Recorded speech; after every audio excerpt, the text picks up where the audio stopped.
What is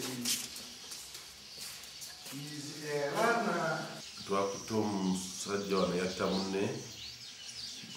wayita Joseph Mukasa naye ng'eriniginamu ye Kabalulu era erya Kabalulu eryajja bakuba nti bw'atu akuba abantu yeyita Kabalulu yajja kubalula bw'atuuka mu kifo bunongera nja kubalula kumutuuma Kabalulu naye ng'amannya g'amatuufu ye Joseph Mukasa yali alwana n'omuntu omulala kati oli yajja okutaasa anamukuyadda kati namukuba namutta yali azze okubataasa nga balwana so bwe baatuyita poliisi ogenda okubataasa nga bamugyayo bamutwala mu ddwaliro n'afiira ku maloka nga tanatuuka mu ddwaliro era kati okubuliza kwonna kwawedde asigaza kutwala mu kooti.